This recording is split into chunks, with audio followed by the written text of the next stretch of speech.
Welcome to episode 1 of Triangle Dentistry Talk. I'm Dr. Carl Bernstein.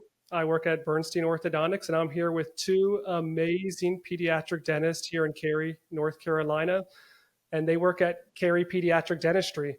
So we're here to introduce Dr. Elliott and Dr. Molina. Go ahead and introduce your guys. Hi, I am Dr. Julie Molina, and I have been at Cary Pediatric Dentistry since 2008. And I joined Dr. Elliott. I am Tar Heel born and bred, did all my training at UNC, undergrad, dental school, and 3 years of pediatric residency. And I reside in Chapel Hill, but I love Cary, and it is my beautiful second home. That's awesome. Go ahead, Dr. Elliott. Introduce yourself. My name is Dr. Robert Elliott. I have had the pleasure of treating kids in Cary for the last 27 years. And I am from Louisville, Kentucky. Originally, I did my dental school at the University of Louisville. I matched for my pediatric residency and postdoctorate training here in Chapel Hill. And I had plans to go back and teach full-time at Louisville, and I got spoiled by the beaches and mountains of North Carolina. So decided to stay and set up shop, and that was 27 years ago. I was by myself, solo practitioner for 10 years, and then was excited and grateful to have Dr. Molina join us 16 years ago. So combined, we have a total of 43 years of experience, and we enjoy coming to work every day. Even after being in practice this long, we still both look forward to coming to work every morning. And if you guys do not know Dr. Elliott and Dr. Molina, we are so lucky in Cary to have them here as dentists. They are amazing. They are rock stars. And anyone in the dental field here already knows them, but we want everyone to get to know them. And so that's why we're doing this today. And for right now, we're just going to get to know a little bit about them. But do you guys have any interest outside of dentistry that you'd like to tell us about? Sure. I have boy-girl twins, and they are currently 11 years old. They are in 6th grade and attend Thales Academy in Pittsburgh, North Carolina. And we are a beach family.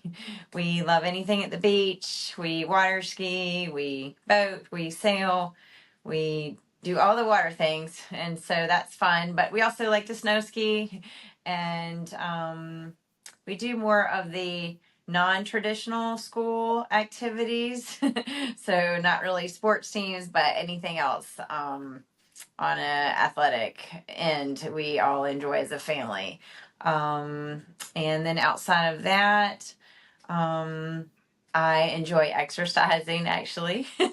It makes me super happy. So I try to do that as often as I can.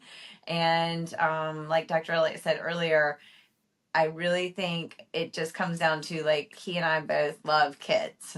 So being a pediatric dentist is not work for us. It's more of like coming to do something super cool that we enjoy doing, and just talking to the kids. Like, I love kids, so it's neat to be on their level every day and just have fun.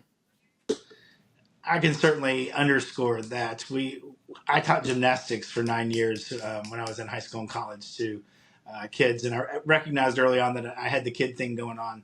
So I knew I was going to follow some path that dealt with pediatrics, and that led me into pediatric dentistry, and it has been incredibly rewarding. I've tried to take that a step further outside of the clinical realm and to try to help other new practitioners develop their practices to be successful, give them tools for success. I've got 2 consulting businesses on the side that helps young practitioners grow into being a successful business owner, as well as creating a positive office culture.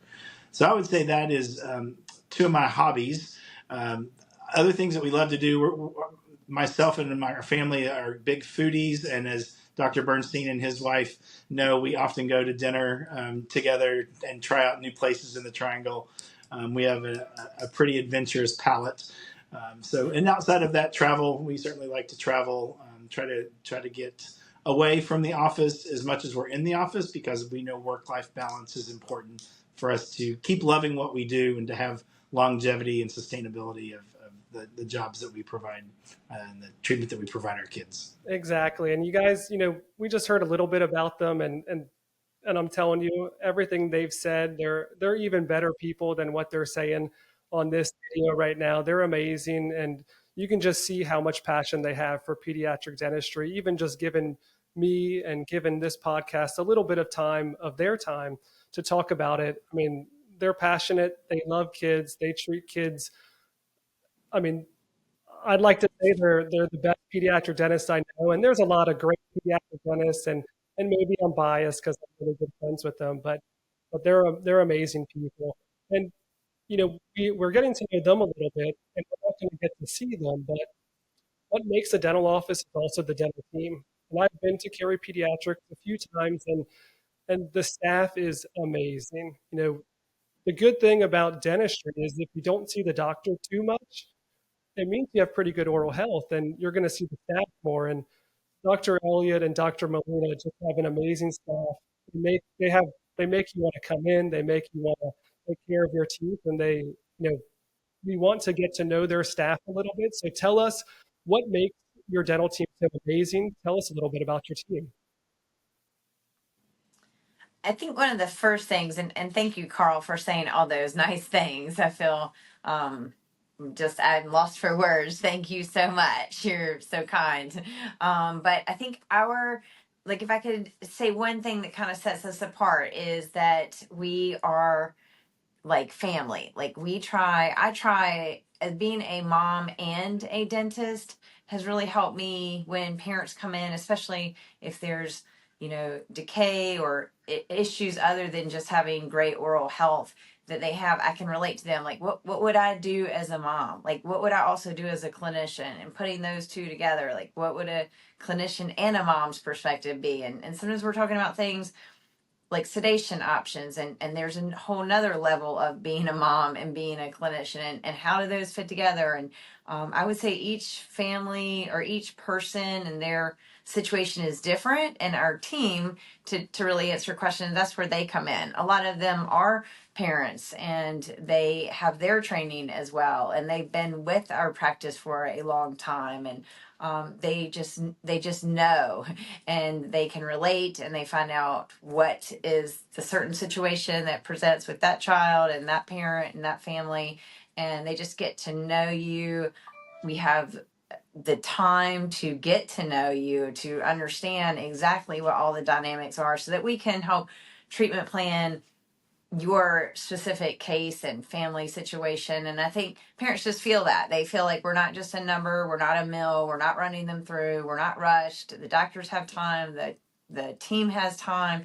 And I think just getting to know each patient and their situation is really what sets us apart, I would say, than anybody else's, because you know that we're going to spend however much time we need to kind of figure out what's best for you and your family. And I think the team is where that comes in, because they are able to sit down and get to know everyone. I love what you said, Julie. I think that is absolutely true. That was the first thing that came to my mind, is that we are a relationship-based practice versus a production-based practice. It's not about the numbers as much as it is about the people. And I feel like I often have parents tell us, "You're part of our family." And I'm like, "Well, you're part of ours." So it's that relationship that we have. You're going to see the same faces. You're going to see the same doctors every time that you come in, and people know that we would bend over backwards to help our patient families. Whether it's, I mean, I've been to some patients' houses before because it was going to be a long distance for them to come to the office. I thought, let me just come over to your house and check out whatever your question is. So, and Julie has certainly driven a long ways, from Chapel Hill to come over and see emergency patients that might be after hours or holiday weekends. But we just care about our people. We take care of our people. And I think that's one thing, when I think about one thing about Cary Pediatric Dentistry that I want everyone to know is it's family. With every work, we spend more time at work than almost at home with our actual family. And one thing I can tell you at Cary Pediatric Dentistry is that they treat everyone like it's your sibling, like it's your parents, like it's your own kid. And so I think if you guys give them a chance, if you guys want to see them, obviously go to the office. But I tell you, you'll feel like home. And even when you walk into their office, they have a safari theme. They have 3 different heights to walk in. It's fun, even if you're an adult, to go in the little kid one, and have fun with your kid while you're there. That's the goal. Is we want everyone to have fun, and definitely when you go to that office, you can see they want everyone to have fun and have a good experience when they're there. Carl, thanks for saying that. I can tell you, a trusted mentor of mine told me before I opened my office, make every person that walks through your door feel special, not just the patient. And we've carried that mantra as part of our driving force of saying we want every person to have a Walt Disney World experience. They leave going, wow, that was different than anything I've ever experienced, or my experience as a kid going to the dentist. So, but it's not just the patient; it's the grandparent or the neighbor or the parent It's who everyone. brings that child to the appointment, for sure. And one thing, we've been talking, kind of getting to know about the office, getting to know about Dr. Elliott and Dr. Molina. But what we're also here is we want to try to answer some of the common questions that we always get from our patients or from the parents or grandparents or whoever it may be that isn't really certain of how dentistry may work, or isn't certain why is there a pediatric dentist when there are general dentists that they could go to. And pediatric dentists focus obviously with kids, but there's a reason that we have pediatric dentists, and they provide a wonderful asset to our dental field. But one thing that pediatric dentistry is amazing at, especially Cary Pediatric Dentistry, is fear and nervousness and apprehensive patients, and that's something that a pediatric dentist are just amazing at. And so, what would you guys give for advice to patients and to parents specifically on who might be apprehensive on bringing their kid in for dental treatment, or are a little scared to bring their kid into dental treatment? How do you guys help with that? And how do you guys make the experience not scary? It's a good question, Carl. I think, yeah, you can do a lot of prep work prior to coming to our office for the first time. One suggestion is just on our website alone, carypediatricdentistry.com. We have tours of the office and videos. So sometimes if a child can see what our office looks like prior to the appointment, they can see it's not like a doctor's office, so to speak. And it's more of a jungle themed we have, and it's fun, and there's games, and the chairs are different colors, and we describe even our operative rooms as tiki huts, and they look like tiki huts. And so I think setting them up initially, like not really that it's a doctor or a dentist, but we're just going to get your teeth cleaned and look at this cool jungle theme. And that would be one suggestion. Dr. I'll let you jump in on others. Well, I would say that a lot of our patients' parents didn't have good experiences as a child. And I think just addressing the fact that dentistry in the children's world has changed so much. I mean, often our patients' parents never went to a pediatric dentist, they went to a family dentist that wasn't set up for kids, and they didn't have advanced training in behavior management and guidance of trust and behavior. And so I think just addressing to the parents first, hey, if you had any bad experiences, I want you to know that's not going to happen here. We can manage this a completely different way. We want this generation to have an incredible outlook about going to the dentist and not being scared because they had a wonderful 18 years with us. And so the idea that you have to address the parents' fear so that they don't project their own anxiety and fear onto their child puts them behind the 8 ball before they even get to us. So I often have honest talks with parents about, I want you to know it's very different. And I hope that you're impressed that we can change the world one kid at a time moving forward with this generation.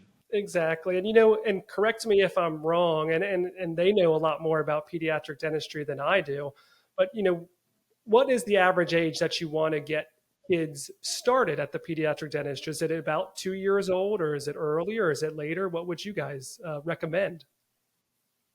The American Academy of Pediatric Dentistry recommends age 1 for the first dental visit.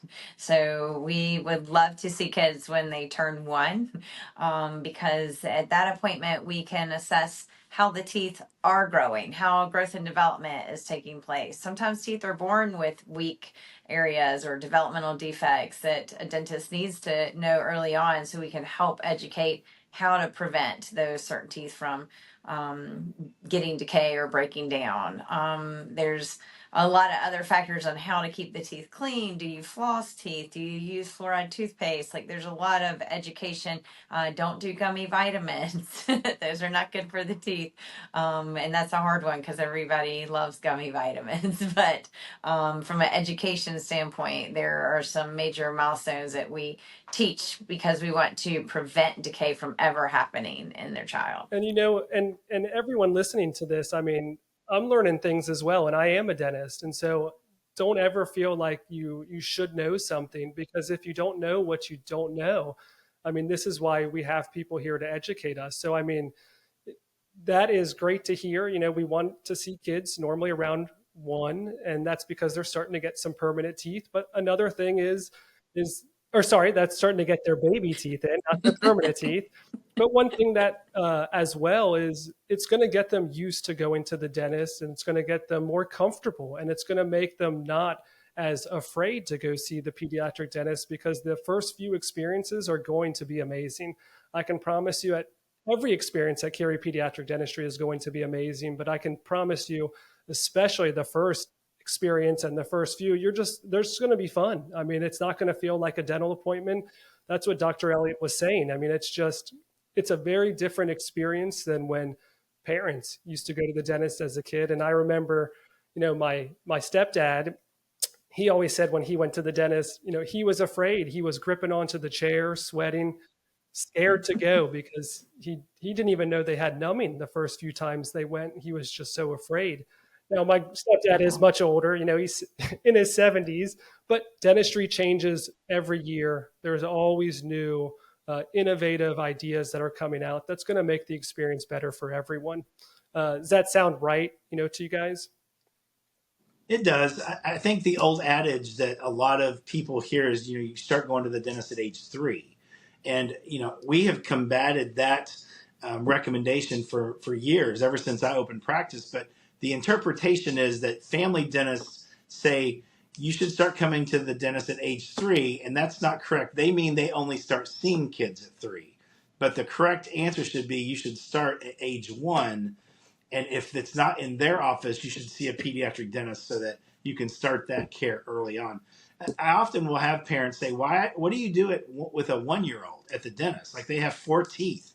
And I tell them that, well, it's important to check those 4, but for me, it is more important to educate you on how to prevent cavities from starting. Prevention is the key. I would rather prevent a cavity than have to respond to having fixed one when it's a preventive situation. Childhood decay is the number 1 common infection amongst kids, 3 times more common than asthma, and it's preventable. But thousands of dollars end up being spent on kids, and they have to go through some tough procedures because it was something that could have been prevented through education. So age 1 is for us to check the kids, but really it's to check with the parents on how to keep cavities from forming. I think the most important question people ask is, is it because of me not brushing their teeth? And that is a piece of it, but they also don't understand that diet is the main source of sugar, but sugar is not what causes the cavity. It's the acid in the mouth from not brushing well that uses the sugar to produce acid, and it's the acid on the tooth that causes a cavity. So smart snacks are definitely discussed. Parents may not realize or recognize that some favorite snacks are really, really bad for their teeth. So goldfish crackers is a staple for kids, young kids, and they don't recognize that the carbohydrate in it is what breaks down to simple sugar, and that simple sugar then converts to acid. So we really do spend a lot of time on educating about diet, hygiene, why you should floss kids' teeth that touch. Baby teeth and adult teeth will decay exactly the same.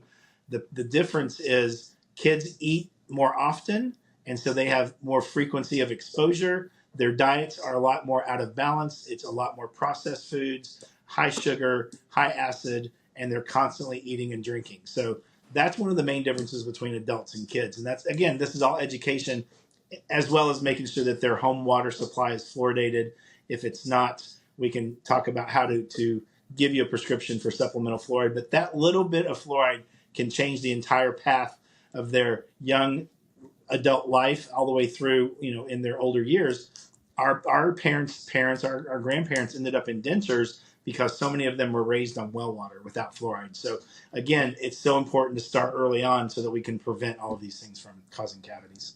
And that's what you guys are seeing right here, what the difference may be between your general dentist and a pediatric dentist who specializes in treating kids. And we may not think there's much of a difference. And if we look at people, there isn't much of a difference when you look at them. But when you really start to get down into the nitty gritty, a pediatric dentist is really going to give you so much education that you may not get at a general dentist, and you may get it. I mean, there's wonderful general dentists. This is not to put that down at all, but pediatric dentists really provide an amazing experience for your kids, and also educate the parents on something that maybe they didn't know that's going to benefit them in the long term. So, those are some of the differences that you are going to see and going to get at a pediatric dentist. And you guys are just getting a little glimpse of Dr. Elliott and Dr. Molina. And in these few minutes, I mean, you've probably already learned so much information, because I have.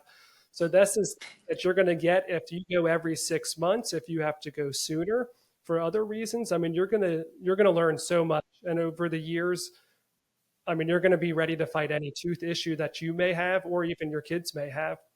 But let's get into a little bit of kind of about treatment, and not in depth into treatment per se, but how do you address fear in children? And like Dr. Elliott was saying, a lot of that fear sometimes comes from parents, because they're nervous, and their kid can feel that and can see that they're nervous. But how do you guys handle that fear to make it comfortable, a good experience for the parents and the kids? Well, there's a lot of different things that go into that answer, Dr. Bernstein. But one thing that's really cool is sometimes, because I'm female and Dr. Elliott's male, there may be a gender preference. And that's totally great because we have both of us. So sometimes the boys want to be with the boy, or the girls want to be with the girl, or vice versa. But we can make that happen. So that's one of the first steps. And then I really think it's how, like, you as an adult, in my personal opinion, connect with a kid. Like, you can go to a dentist or a doctor and they can talk directly to the parent, and they're not talking to the child. But I think both of us do a great job getting on eye level with the child, talking to them, asking them their fears, their anxiety, because maybe sometimes that's just the suction, or maybe that is the handpiece, which we call Mr. Whistle, and we can show it to them on their hand. And we do a lot of what's called tell, show, do, like tell them what we're going to do, show them what we're going to do, and then do it. And they see that that's, that it's fun and it's nothing to be anxious about. But if you've never been exposed to it, there's a lot of unknowns, and sometimes they'll hear things from their friends that maybe didn't get to go to a pediatric dentist, or just had, a lot of work to be done at a young age, and that may be a different story for them. So we kind of figure out what their anxiety is. And then there are sedation options, which I'll let Dr. Elliott touch on, that sometimes play into the treatment plan as well. Sedation comes on the radar whenever we have to do something that's difficult on a child who may not be cooperative.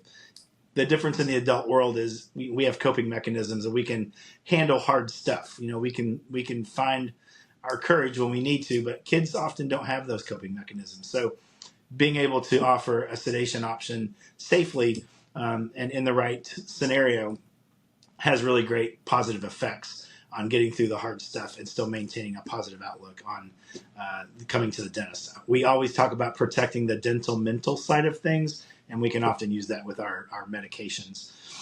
I would say also that, to touch on what Dr. Molina said, getting their trust, gaining a child's trust is vital. And so that means maybe coming in, I call it low and slow when I first meet somebody, and it's not a big circus coming into the room, and it can be intimidating, or I don't want to get to know that person because they seem really crazy. Well, this is more of the low and slow approach, where we just get to know that person. We want parents to come back and be a part of the experience, Some offices ask parents to wait up front. That's definitely not how Dr. Molina and I operate. We like parents to see how hard we work to have a successful visit. And I think it also sends the message to the child that if the parent is here and they feel like this is a safe place and they are interacting with this new person, that they must approve of them. So I feel like I could trust this person if my mom or my dad trusts this person. So gaining their trust, I think, just is key from the beginning. And that, Dr. Elliott, I just like to point out as well, and what he said is parents are always welcome to go back, be with their kid that whole appointment, because some offices, like you said, wants the parents to stay up front because maybe they find it more difficult with the parent back there. But you're always welcome to go back at Cary Pediatric Dentistry. They want you and the kid to feel comfortable, and I think that's another positive that pediatric dentistry offers is that they're really, really, I mean, amazing at dealing with any scenario that's out there. And so, um, let's move on and kind of as as we've kind of focused a lot on kids being younger, but they do deal with teens and they deal with and a lot of teens and parents always start to focus on a little bit of orthodontics and alignment of their teeth. But we just kind of wanted to ask, pediatric dentist and Dr. Elliott and Dr. Molina, how does orthodontic intervention play in oral health and also in your practice? So orthodontics is super important, and we have a wonderful relationship with Dr. Bernstein, and we're very thankful for that. It's also awesome that he's on the first floor of the building that we're on the third floor of, and he's so gracious in that if we ever have a question or anything, we can just say, you know what, let's just check and see if Dr. Bernstein's in the office today. And if he is, he always accommodates them, and we appreciate that. Dr. Bernstein, thank you. But around age 6 to 8, a lot of changes happen. You lose teeth, you get teeth, and that's where a lot of times we'll obtain something called a panoramic x-ray, which shows all the growth and development of the permanent teeth, as well as the jaw structure, sinuses, and that gives us a good insight to what their orthodontic future may or may not be. And so oftentimes around age 6, 7, once we obtain that film, we will get or ask for an orthodontic consultation just to evaluate their growth and development. I think it's important to know that we're all trained the same in growth and development. In all of our residency programs, we take the same growth and development courses, which is, again, what sets us apart from a family dentist or a general dentist. Our goal is to try to predict early on if a traffic jam is coming and how to keep the wheels on the track. So without that growth and development background, people may miss key timing moments that need to be referred for the orthodontist to evaluate. And like Dr. Molina said, we use our digital radiography to help us with that. But even early on, we've got 3 and 4 year olds who have crowded teeth, and we know that big teeth are bigger. And when you have not enough room for baby teeth to fit together, it's a math problem, right? We know that what's coming down the pipe is going to be a challenging road from a spacing standpoint. So again, prevention is key. The earlier we can diagnose that and come up with a strategy solution, the better off it's going to be for the patient and the parents too. Right. And like Dr. Elliott said, prevention is key. So many times they'll refer you to an orthodontist, maybe me being one of them, but maybe someone else. And the goal is prevention. So not every time you go to the orthodontist, they're going to recommend treatment. They're just going to maybe look just like the pediatric dentist and say, well, let's catch this at a future time and plan for the future and to get you aware of some of the issues that could be there. The goal of orthodontics, at least in pediatric dentistry, is we want to support them and make sure your kid and their patients are having good, healthy teeth and a really good bite. So we're a good and a great asset for pediatric dentistry. We're obviously not the ones fixing teeth, correcting issues of cavities and dental decay, but we're here to help as well. On that note, can I share one thing? I love the analogy of your mouth is like a parking garage, and every car needs a slot. And sometimes kids have small garages or they have too many cars in the parking garage. So working together with you're the parking attendant. And we work together to figure out, do we need to take some of the cars out or do we need to make the garage bigger? right. But at the end of the day, you got to make sure every car has a slot in the garage. That's a great analogy. It's one that I actually haven't heard, and I'm going to take it from now on. One thing, we're getting definitely to the end of this podcast, and one thing that we always want to make sure that we touch again is, what would you do to encourage children to develop healthy dental habits at a young age that's going to help continue into the future, and hopefully, if we're lucky enough, maybe never have a cavity. But how do we do that? I think that for me and my own family and trying to raise my kids the best I can comes down to a routine. And a routine for dental care is always brush after breakfast in the morning. If you do any vitamins or anything in the morning time, do that before you brush. Then get in the car, go to school, do your thing during the day. But at night, I recommend for parents to, if you do vitamins, do a chewable vitamin, or there are lots of liquid options. And then to floss their teeth first.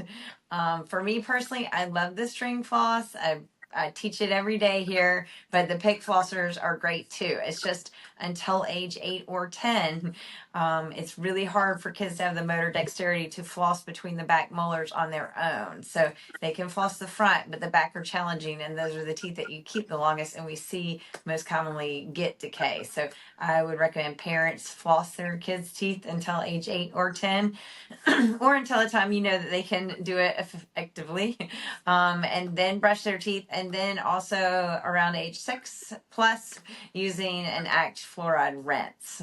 And that's our routine at home. And I have a child who grew up with sensory issues and feeding issues, and his diet wasn't that great, and I knew that, but it's everything we had to do to get calories in him.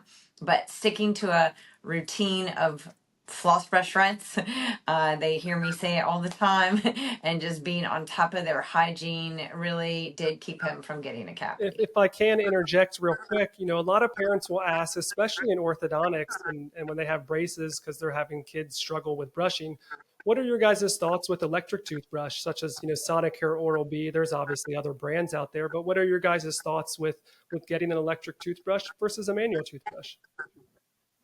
We like them. We feel like that anything that rotates, vibrates, all of that can help when there's missing dexterity with a manual toothbrush. So we're big proponents. We actually see oral hygiene improve dramatically when kids are utilizing rotary toothbrushes. We're seeing in medicine, and we're seeing telemedicine and remote monitoring being definitely more used, especially in the time with COVID. And I've had some parents ask, can we do teledental, in the sense, and I tell them, I'm not sure how we would. And definitely hearing from a pediatric dentist, what would you guys say when parents ask that, and why we would recommend them to come into the office?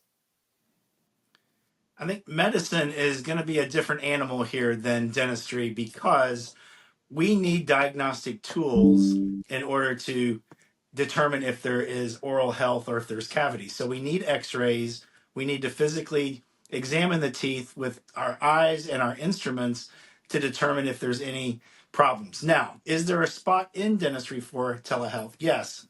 If a parent calls and says, I think my child has an abscess, we can say, can you send us a picture?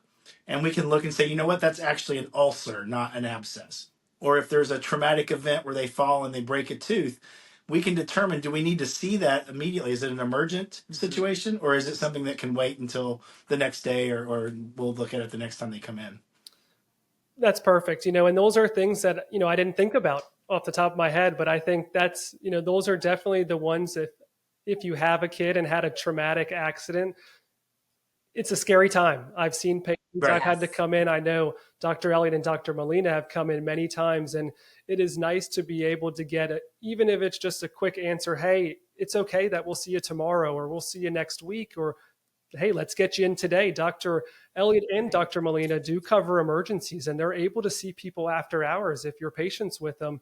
They have a schedule that handles that, but they're always able to take care of you, take care of your patients, and take care of the kids, no matter really what time of the day it is and what day it is.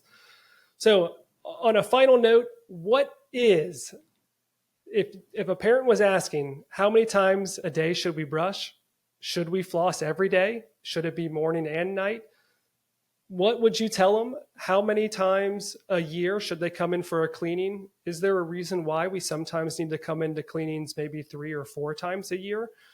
What would you guys say to that? Okay, I'll answer some and he'll answer some. Brush twice a day, after breakfast, before bedtime. Floss only at night. You could floss more often than that if you like, but just at night is fine. And we want you to floss before you brush. So get the stuff out from between the teeth, then detail it out with the fluoridated toothpaste. And then if you can rinse with an active fluoride rinse. Some kids don't like to swish, but that doesn't mean you can't dip the toothbrush in the active fluoride rinse and brush it on and still get benefit from that. Mm-hmm. So those would be numbers and times. But you're right. There are instances where we see kids more often than every 6 months or twice a year. If they have high risk factors, if there's something that we're monitoring or following, we might see them every 3 months. If they're in braces, as you know, and the hygiene starts to decrease and we need to help them, we can support them every 3 months. Perfect. Before we get off here, do you guys have anything final you want to say? You want to tell everyone in Cary and in the Triangle area? I would just say thank you so much for having us, Dr. Bernstein. We have many patients that go to your office. You do a great job for them. You're always available, and I think that is a very rare thing sometimes. And I just appreciate you always being there, and you're easy to talk to, and you do a great job with patients as well. And we are very thankful to have you.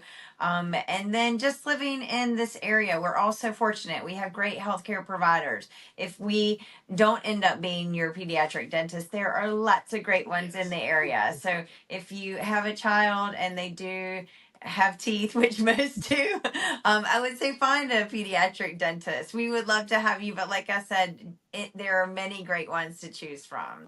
When I opened my practice, I was number 8 in Wake County in terms of pediatric dentists. There's over 47 now.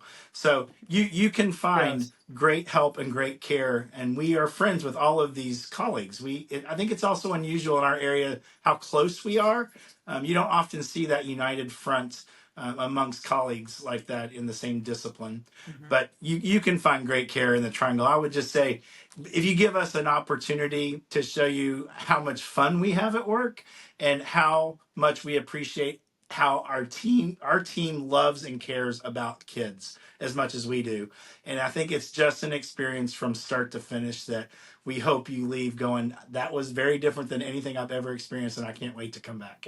And we also have been best friends for gosh, 30 years? Yeah. It's been crazy. There's like that cool connection too. Yeah. This is my sister. Yeah. We like collaborate on all the cases. And so you kind of get like two for one. And we hang out after work together too. Yeah. Yeah. And just like they're saying, if you guys, obviously, if you're in the area, if you're close to Cary Pediatric Dentistry, if you give them a chance, I promise you, you will not regret that at all. And if you do, come downstairs and you can yell at me. But I promise you, you're not going to. We know where you live. You're going to have a great experience. And it's probably something that you'll be so happy that you entertained and went to. But again, I just want to thank Dr. Molina and Dr. Elliott to giving us their time to explain a little bit about their life, a little bit about their office, and how they deal with pediatric patients in the dental field. So thank you guys very much. Thanks, Dr. Bernstein. Thanks, Dr. Bernstein.